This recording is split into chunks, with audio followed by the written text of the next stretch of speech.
leng-leng indriya mangu-mangu mangun kung kanduhan rimang lerlena tanpa kanin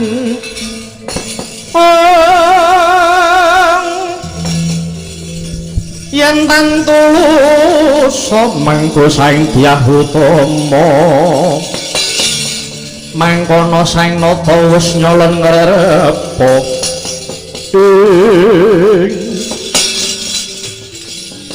kawula nuwun wonten timbalan ingkang adhawuh dene Gusti kula Raden Patih Harya Sengguni keparengan nimbali dhateng ingkang abdi kula pun Purocana. Iya Purocana Wuruhanana marma sira ingsun timbali ana bab kang banget wigati ya mung tak jaluk apa sing tak dawuhake iki mengko tak pundhut ingkang mangerteni mung aku lan sira kowe Purocana dhewe. Aja to lamake wong liya anak bojomu wae ora kena ngerti. Piye kowe bisa nampa apa ora penjaluk kowe iki mau? Yen ora aku ya ora meksa kok Purocana. Ning yen sira bisa mujuti apa kang dadi penjalukku, aku kang nanggung uripmu bakal dadi wong mulya sak turun-turunmu. Lan kowe ora bakal nyambut gawe ngrekoso dadi undagi kaya sing tok lakoni saiki iki Purocana. Wah, lajeng calonipun kula menika mangke badhe kedawan menapa Gusti Patih? Kowe bakal tak dawuhi nyambut gawe kaya kang tok tindake wektu iki ya kuwi gawe omah. Waduh, lah menawi namung damel griya menika kemawon, wah, menika lakar kesagetan kula. Menika nggih kula sendika ngestaken dawuh ingkang dados paduka Raden Patih. Jer kula menika undagi pedamelan kula damel griya. Yen sira wis aguh, aku njaluk tulung, aku gawekno bale cacahe 2 lajur. Sing siji ambane winatara 20 meter kaping 10 meter kanggo palermane Kanjeng Ratu Kunti lan Gustimu Pandhawa. Dene sijine ambane 50 meter kaping 10 meter. Kuwi kanggo aku lan Gustimu para Kurawa. Dene mapane ana tengahing wana wisata Permanakati wilayah Ngastina kang ngiring kidul. Oh, nggih. Dateng sedika Gusti. Kosek iki durung tutup. Bale mau balungane gawenen saka kayu gala utawa kayu ganda rukem. Temboke gawenen saka kerdus ning diwangun lan diwernani kaya bata kuna dene payone saka alang-alang. Lawange saka pring disigar banjur dinajar sinulang nganggo duk ngiras minangka tali.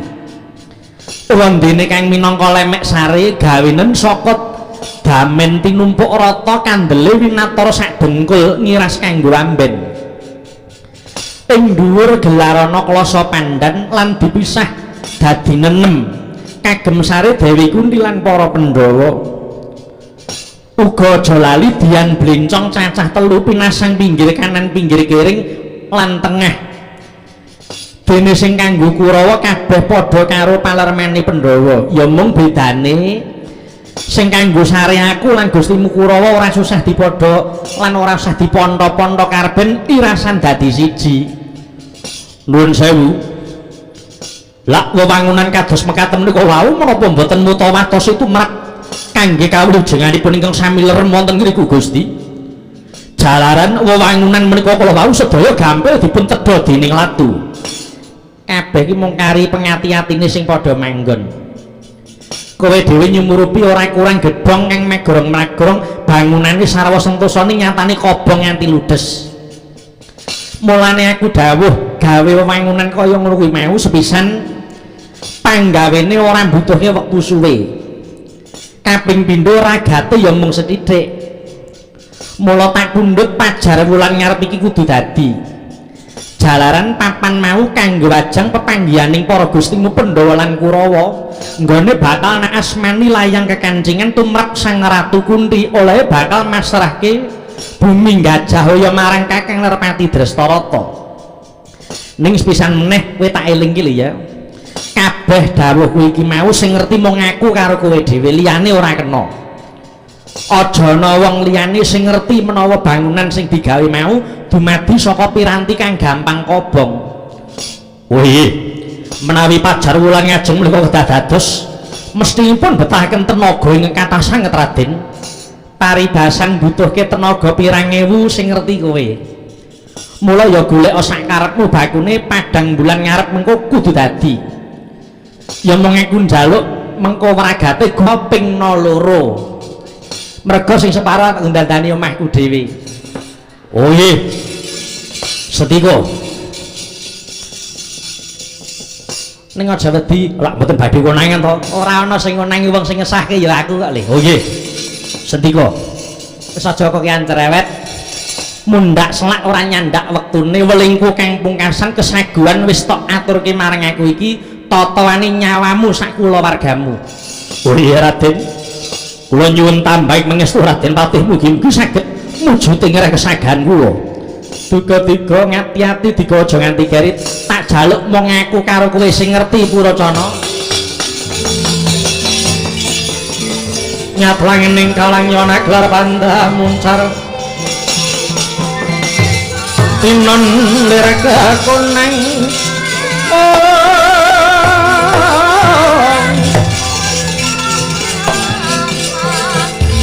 Suram saratetan padang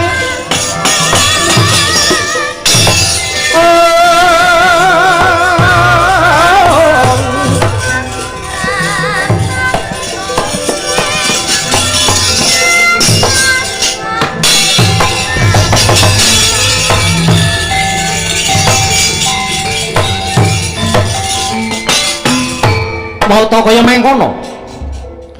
Tundagi Purocana sak sampunipun nampi dawuh saking Patih Sengkuni. Sigra ngupadi juru undagi sak kitha Ngastina dipun kempalaken lan ugi dhateng kantun tenaga ingkang maewu kathahipun. Enggaling carita wis meh ndungkap dados bale kang ginawe undagi Purocana sak prikancanipun sinigek. Ing mangke gandya Kang Cinarita bebasan tunggal papane seje caritane. Ing mangke dhateng kading negari Kocaka ninggih Sang Hyang Sendra Prabu Baka miyos sing pendhapi agung lenggah ing Damar Kencana. Angawe sang ya para nayaka ingkang kapandhegan Sang Nindya Mantrimu kok Raden Patih Warsaya. Sang Hyang Sendra saparing dawuh marang Patih Warsaya.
Sigra kang bala tumingal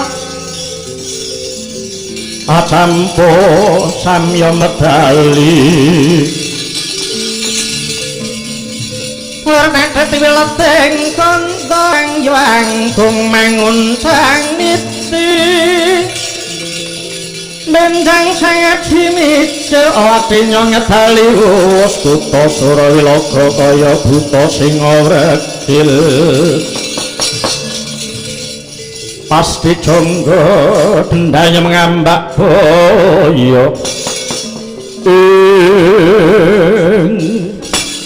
bujleng iblis lanat padha jejeke mengko to Patih Warsaya kula wonten timbalan dawuh sinuwun animbaling ngabdi kula pun Patih Warsaya mulane adoh tak awe cedhak ingsun ora ketake ora ana kang sun penggalih mung kejaba nggone ingsun ngrasake daharan ingsun kang banget mirasa wingi kuwi teh selawas urip lagi sepisan kuwi ingsun ngrasake daharan kok enak ngungkul-ungkuli nuwun sewu ing garwa Gusti Putri damel lawuh menapa kok Padukendra manggenipun ngalembono ngantos Sumbul Boyo kaya padatan Gusti Putri nggongso daging teh nanging kok ana daging sak lonjor cilik ora pati dawa tak dahar enak ngungkuli daging liyane Gusti Putri tak langsung digongso mau daging apa kok enak banget garwaku matur yen sing diolah mau ya mung lumrahe daging sapi ya mung nalika garwaku matur kanthi tawang-tawang tangis ing semu ngersula batine jalaran nalika ngiris daging drijine panuding sing kiwa katut kekiris lading kecemplung ing gongso daging kuwi mau dadi cetane sing tak dahar krasa enak banget mau jebul drijine garwaku dhewe teh oh ya jagat dewa Bathara wah dados Padukendra sampun ngraosaken drijinipun Gusti Putri kepara nyep toga kula sinuwun wah jebul iwak wong ki enak ya Gop la kirangan kula dhewe nggih dereng tau ngrasake duka nek mbilung niku nek wong mateng urung kula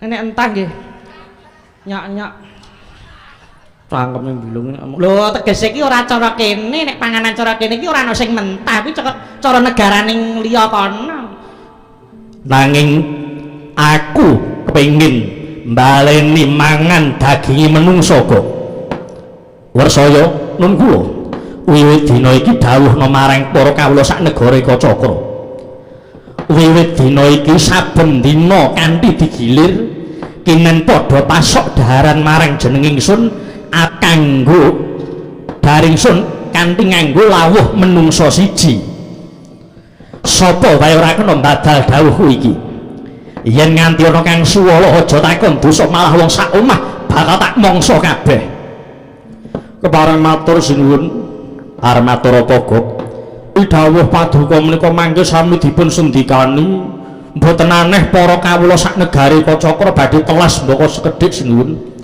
supaya aja nganti kentekan wong kawula tak perintah gawe anak sing sakake-ake ada kaya gawe tempe mesti dadine kon gawe anak kok sakake iki kepiye kok senengane kok ora nrimo karo sing ngecat lombok ya Kang wis aja padha cerewet nyuwun ngapunten sinuwun kejawi badhe telas kawula Kacakra ugi menika sami kalian nyures wijinipun ingkang murbeng gesang sinuwun mbuh ora edet negara Kacakra kuwi sing kuwasa Prabu Baka sapa wae yen ora manut perintahku kuwi sing dadi mangsaku wis saik sapa wae wiwit dina iki kanthi digilir kudu pasok beras sak pedhati lawuh menungso siji Agya Trisang Busangretnaning bawana puniki dateng sendika ngestaken dawuh Sang Sri Aksendra urak kang sepisanan sira Patih Warsaya kudu nyawisake beras sak grobak lan menungso siji yen nganti dina sesuk-esuk kowe durung nyawisake apa sing tak karepake aja takon dosa kowe sak kulawargamu kelakon dadi mangsaku puniki terang terwaca dawuh paduka paring nyun pamit nyun mangkes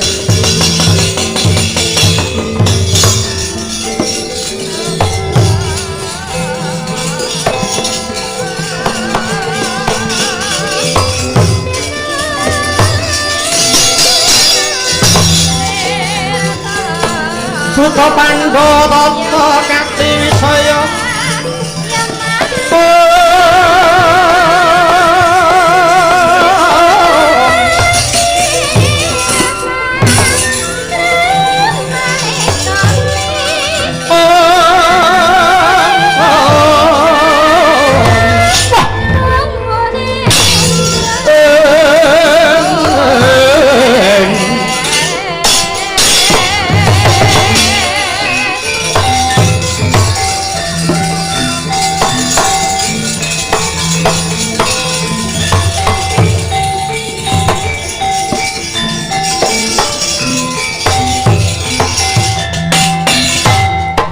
Raden Patih paduka mandhap saking pendhapi kok ketingal rengu menika wonten napa? Togog wonten dawuh. Kowe krungu dhewe. Kadhawan ingkang sinuwun biwarakake marang kabeh para kawula Ekacakra. Wiwit dina iki kanthi digilir kudu pasok brasak grobak lawuh menungso siji. Ha inggih. Kowe krungu dhewe to? Sepisanan ketiban ora jeneng ingsun. Aku kudu pasok brasak grobak lan menungso siji. Inggih. Yen to aku golek menungso tlatah Ekacakra rasaku kurang tega, Gop. Lajeng kersanipun Dasundaya melangkah lae. Ekacakra cedhak tapel wates kelawan negara Ngastina. Aku bakal golek menungso saka Praja Ngastina. Sesuk bakal tak cadhongake maring Yang Sinuwun kanggo darane Yang Sinuwun. Oh inggih. Namung sendika ngestaken dawuh perintah Wadyabala Ekacakra. Kinen padha lumaku nyaketi marang negara Ngastina. Aku bakal golek menungso saka tlatah Ngastina. Oh nggih, suwawi kula dherekaken Gusti Patih.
Hanggro sumbar lindu bumi gunjing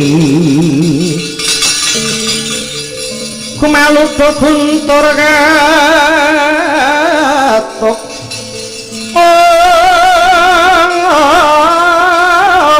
umop kang jolotri lumembak penyu kumambang usang Wisnu Bathara Arsang lebur bumi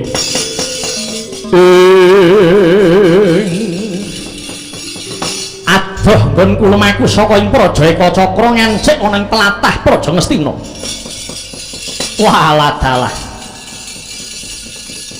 ana menungso ngaglah ana tengah dalan nitik sandangane sajake sentananing ratu. Ngaku kowe sapa?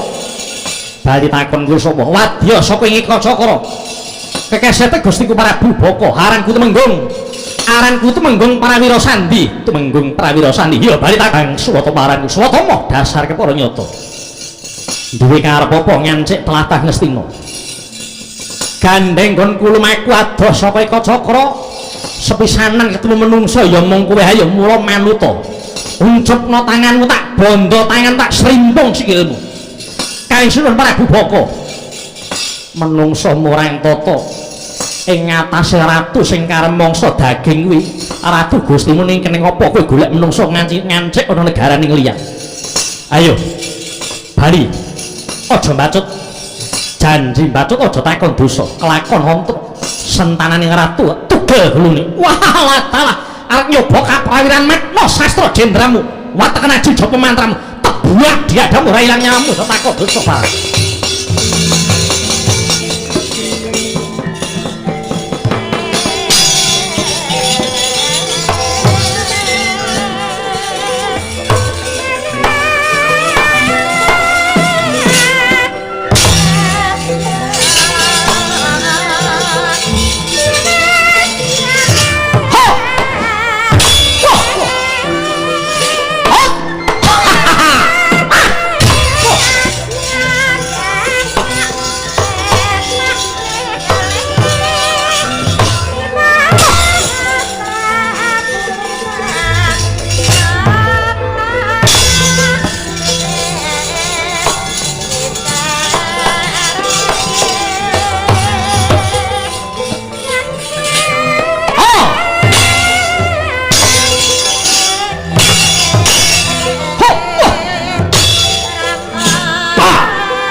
Lenglenging driya mangun kong kanduhan rimang lur lena tanpa kanin weladalah nggonku bakal golek kepranggul barisan bukarepe pancen ora kena sinangga enteng wadihe Kacakra baris pendem golek menungso aja nganti wis tarani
lihat langening kalang nyewana kelar pandang cara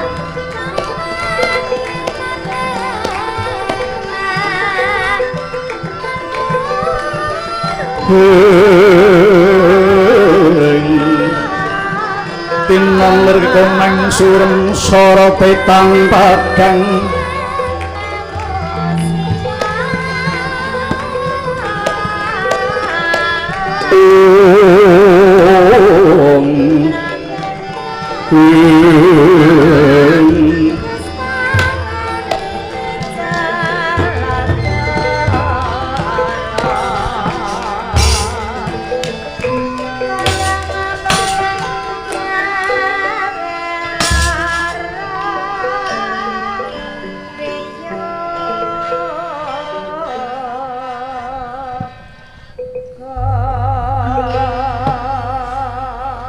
Dires harapto pawon teng ranu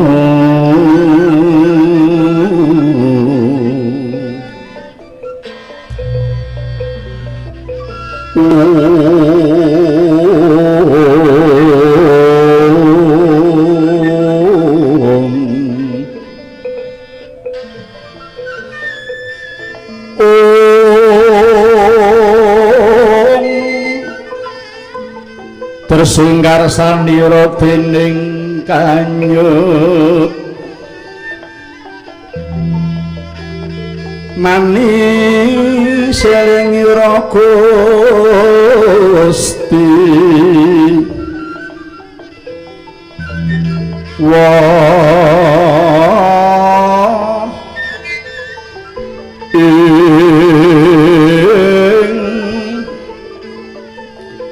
kamal mirah ingsun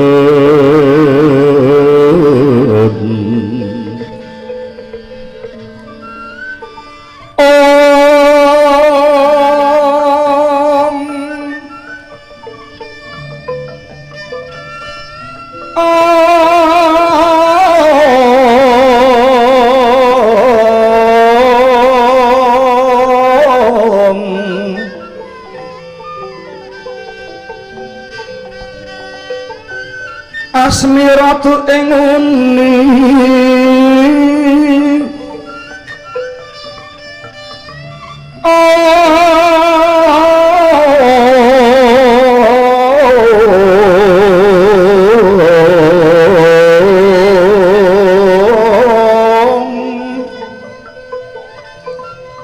Citat agung ing Narmada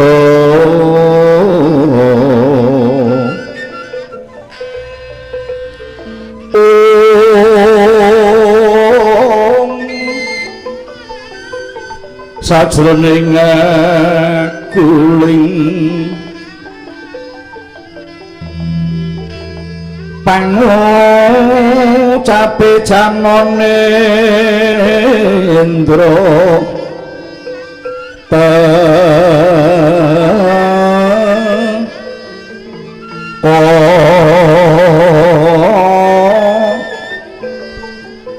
tansah dadya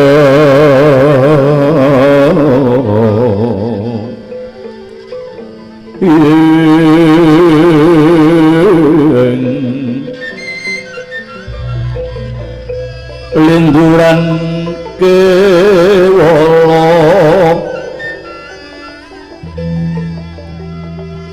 katon kang asung usada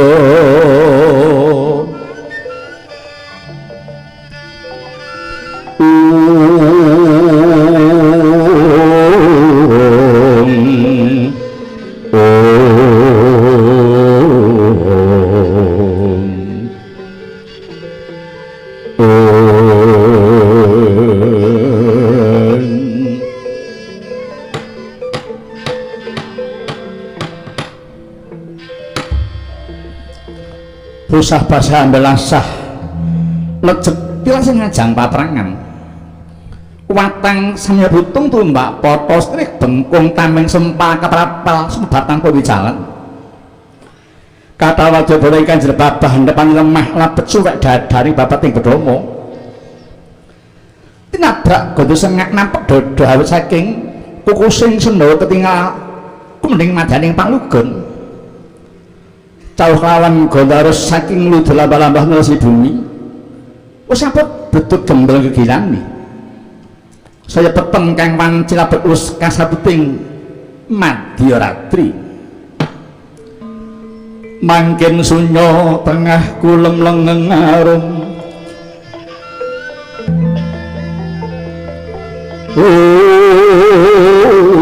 koro sang brahmana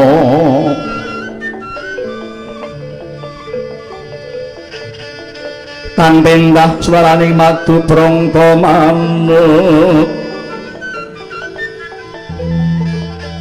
kembang prarap ning rimang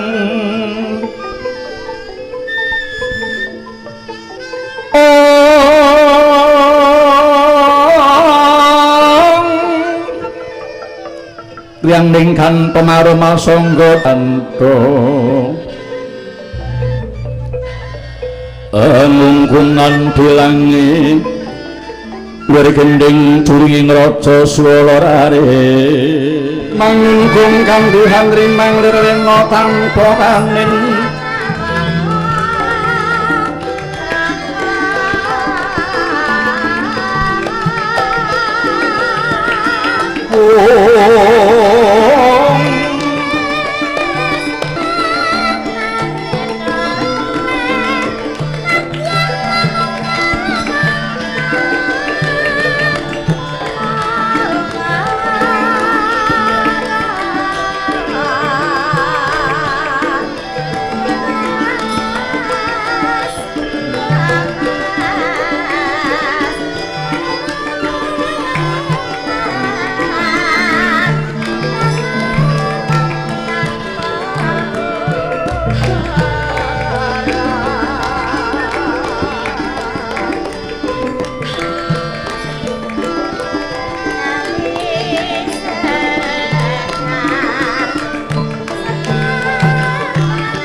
kekancangan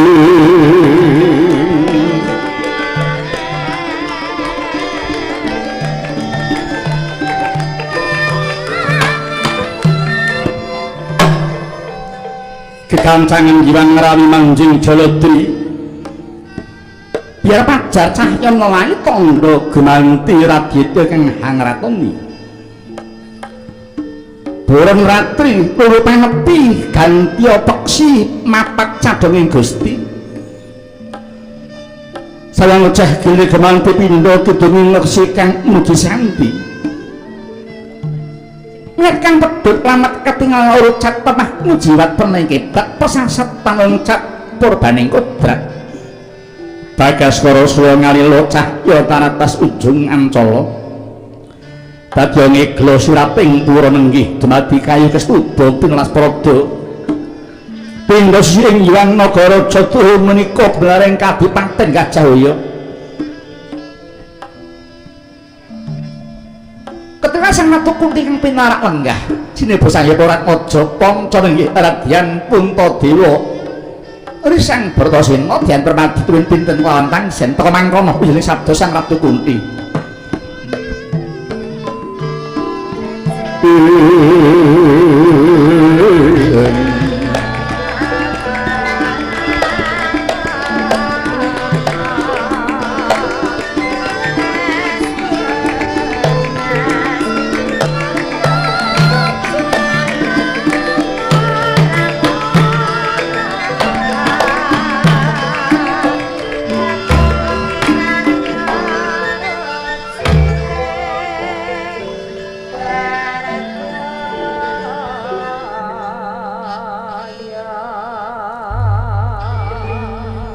mongko kandining tumluwuh salaming hawas weling-eling lukitaning alam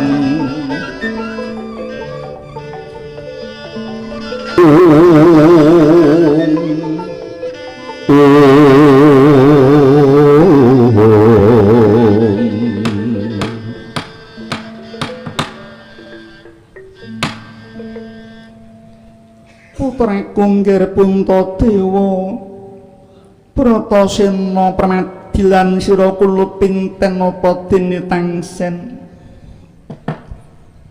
kula wonten timbalan Kanjeng Ibu ana dawuh ngapa Babu Kunti wonten dawuh Kanjeng Ibu kula ibu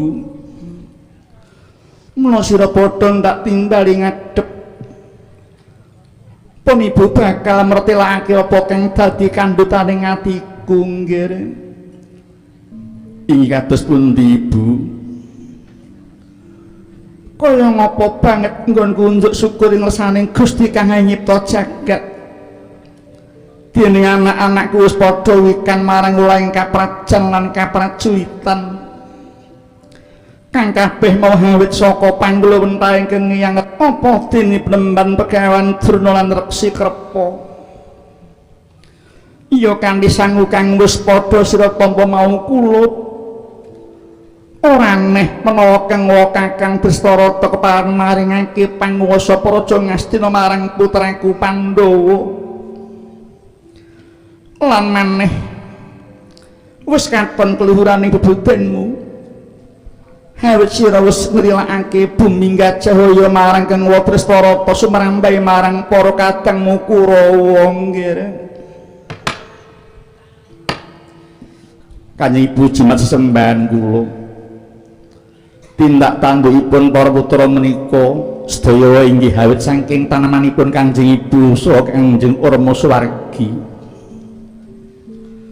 Dosa menapa ingkang kula sandang sakadang menawi kula lajeng jeringatken ing dados dawuhipun Kanjeng Ibu saha Kanjeng Rama inggih kanthi kula tansah nindakaken sedaya dawuh paduka Kanjeng Ibu kala wau minangka cehna bekti kula sakadang dhumateng Kanjeng Ibu saha inggih kula tansah rumeksa dhumateng asmaning tiyang sepuh kula kekalih Ibu syukur bagi Susri Jumurung menawa jroning batin wis padha sira lambari prastya kang kaya mengkono nggih anakku Pandhawa yen mung piwulinging pun ibu marang kabeh putraku menawa sira sida pinasran panguwasa praja Ngastina mengko sapa kang jeneng nata aja padha lali nulata marang lekase Kang Rama Sumargi Sinuwun Prabu Pandhu Dewanata ya nggih nggih keparing kula cumadhong dawuh menggah kados pundi lekasipun Kangjeng Rama Duk nalika ngasta pangaos negari Ngastina Ibu nalika Kang Rama jumeneng nata tansah nindakake marang piwulanging kitab Witaredya yaiku 12 bab kang dadi kewajibaning Narendra sepisan teguh marang agamane linambaran iman sarta ngugemi isine kitab suci minangka pitutuh nggone ngasta panguwasa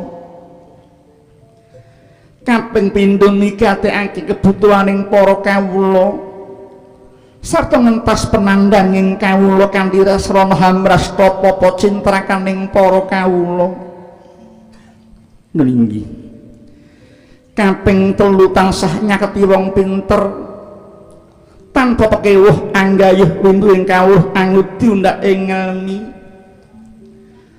kaping 4 gelem ngajeni penemuning liyan sarta menggalih penemu mau linambaraning sarasean murih enggal kasembatan wujud tentreming bebrayan tanpa ninggal ing reh kawicaksanan nggih nuninggi kaping 5 yaiku ngayomi para kawula utamane para wanita awit wanita iku dudu bareng dolanan ya nggih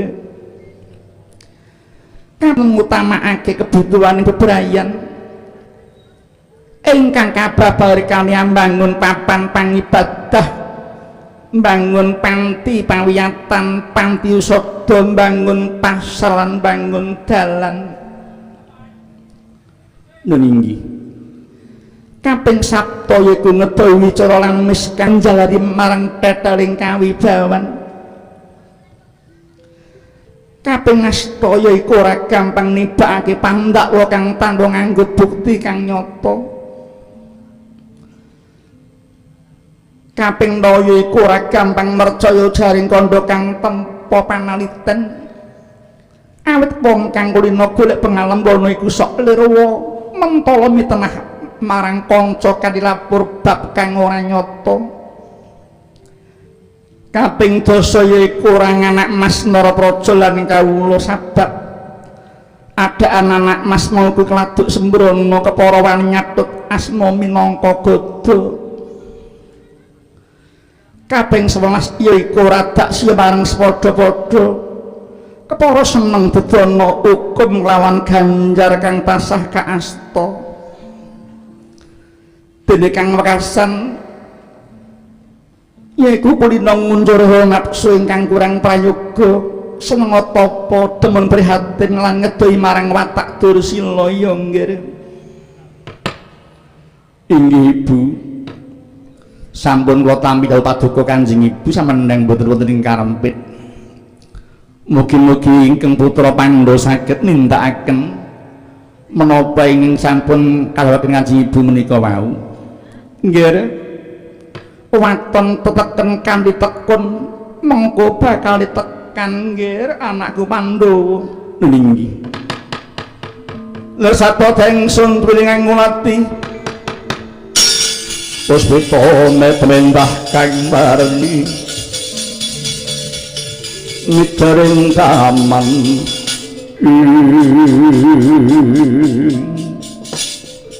nembe jae batangan dika Sang Ratu Kunti kuwi para putra katur sawaning patih Harya Sangkuni arep pindhasa tumingkah Rama kang para kumingal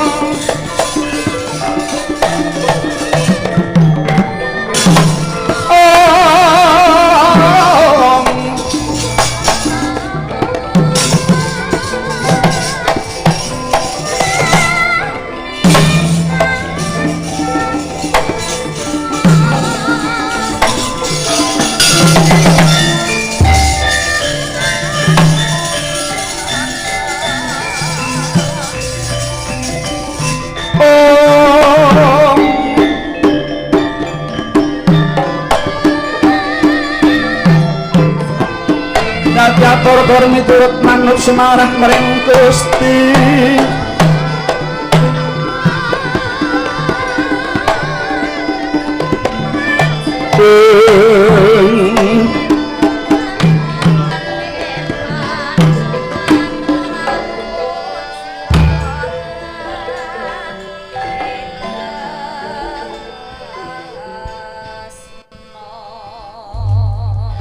manguning tias mung winangun hening manungsuning nawa mungusik kewala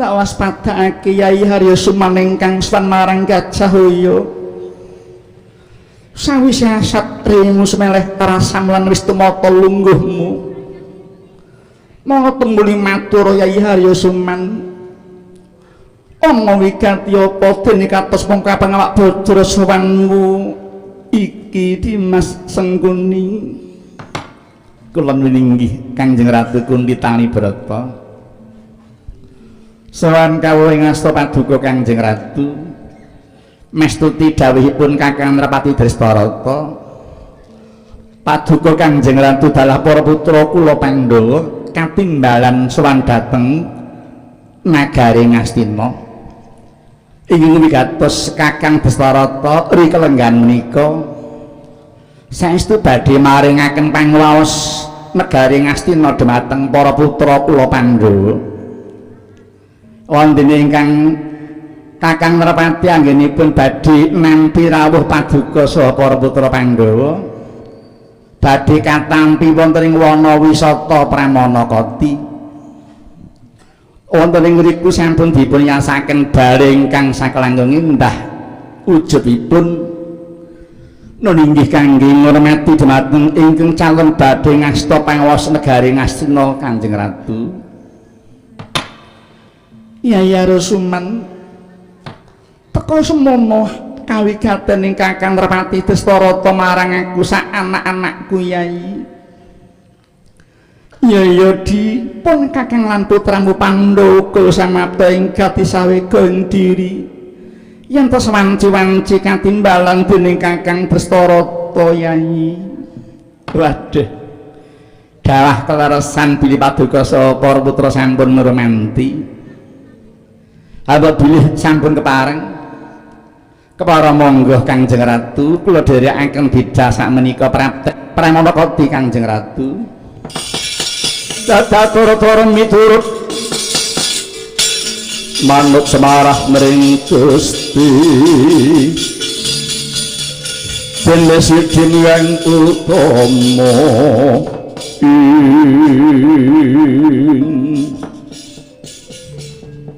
ya Yai Patih prayoga tumuli budhalan dina iki ayo ngger kabeh putraku tumuli budhal marang wong wisata Pramanakati kula monggo kula dherekaken Ibu ayo Pak dhereke Ibu monggo Ibu Marim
Kanthi mungsuh parat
palugan laguning lekas lukita linuting kidung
mapaning tlatah nisada laladan negari Paranggelung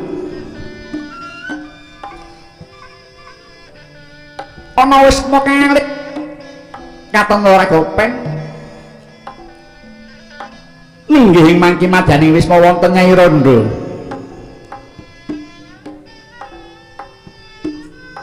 nama Nyai Randha Mandasiya hadhep sang ya para putra cacah gangsal haninggih nama Karbala Karjaya Karlata apa dene tarkam kelawan sarkam kedasan mikawala sarasa labet dangu datan hambuga ora nyeta gagangaking salirane kapan nyeta padha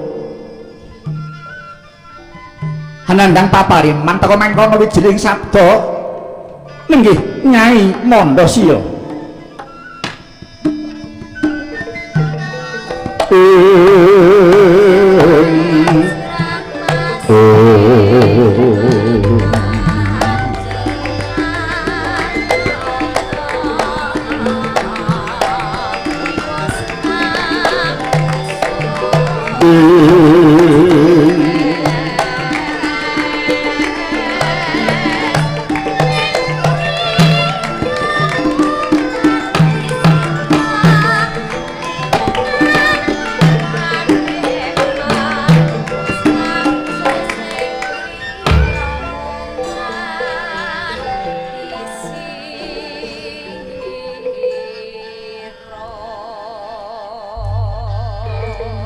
mung sira saktuke ngarum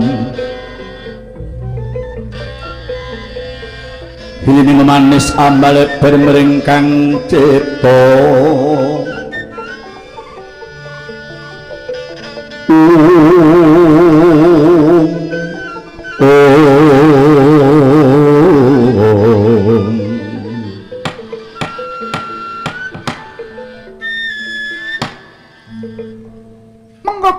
anakku lanang Karbala Karjaya Karlata apa dene sira tarekam kelawan sarekam apa biyung kula biyung apa biyung